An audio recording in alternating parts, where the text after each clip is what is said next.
فنا بقا کی دنیاوی مثال۔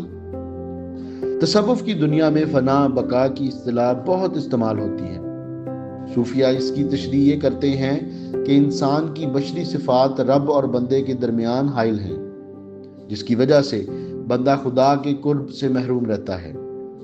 اگر ایک سالک کامل استاد کی رہنمائی میں روحانی ورزشیں شروع کر دے تو اس کی بشری صفات کی نفی ہو جاتی ہے اور وہ موتو قبل انت موتو یعنی مرنے سے پہلے فنائیت کا مزہ چکھ لیتا ہے۔ چونکہ بندہ اپنی دنیاوی خواہشات خدا کے لیے قربان کر دیتا ہے تو ایسے بندے کو رب کی طرف سے اجر یہ ملتا ہے کہ خدا اسے روحانی طور پر ہمیشہ زندہ رکھتا ہے۔ اس کے جسمانی انتقال کے باوجود روح کا شمار برگزیدہ ہستیوں میں ہوتا ہے، کیونکہ وہ مقام بقا حاصل کر لیتا ہے۔ اس فلسفے کو دنیاوی مثال کے ساتھ یوں سمجھاتے ہیں۔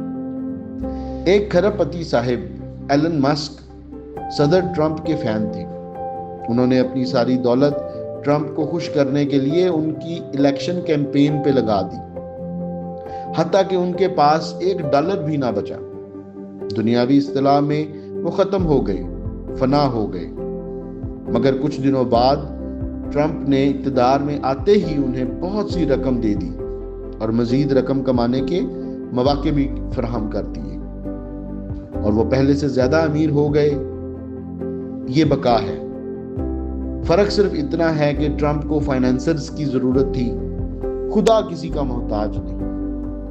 مگر اگر کوئی اپنی خوشی سے تن من دھن حتیٰ کہ اپنا نفس تک قربان کر دے اور خود کو خدا کی محبت میں فنا کر دے تو خداوند کریم ایسے بندے کی قربانی رائیگاں نہیں جانے دیتے، بلکہ اسے دائمی دوام بخش دیتے ہیں۔